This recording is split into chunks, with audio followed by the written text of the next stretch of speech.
Video emak-emak di Kabupaten Jeneponto, Sulawesi Selatan, marah-marah di depan cermin viral di media sosial.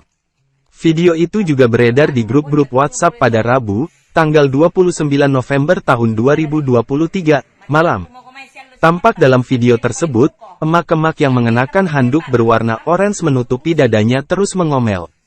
Ia kesal lantaran mati lampu yang kerap terjadi beberapa bulan terakhir.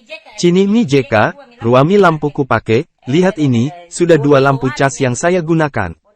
Bodo sialimi kanyingku, niamo laban niamo, kama pekang, alisku pendek sebelah, ada yang lebar, ada yang mirip mata pancing, ujar emak-emak dalam video tersebut. Tak hanya itu, emak-emak berbadan gemuk tersebut terus mengomel dan menyampaikan unek-uneknya menggunakan dialek Jeneponto. Ia bahkan emosi lantaran pemadaman listrik yang terus terjadi setiap hari. Saya sampai keringatan karena mati lampu, ada apa gerangan, saya dibuat pusing karena mau ke tempat arisan, semua ini gara-gara PLN, ucapnya. Emak-emak dalam video tersebut juga merasa pasrah. Tak tanggung-tanggung, ia meminta PLN agar melakukan pemadaman listrik selama 3 hari.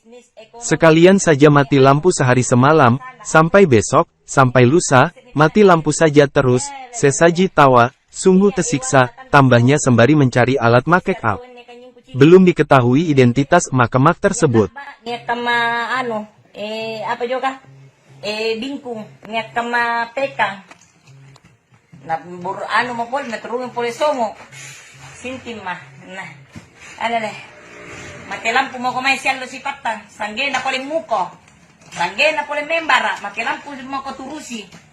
Download Tribun X sekarang. Menghadirkan lokal menjadi Indonesia.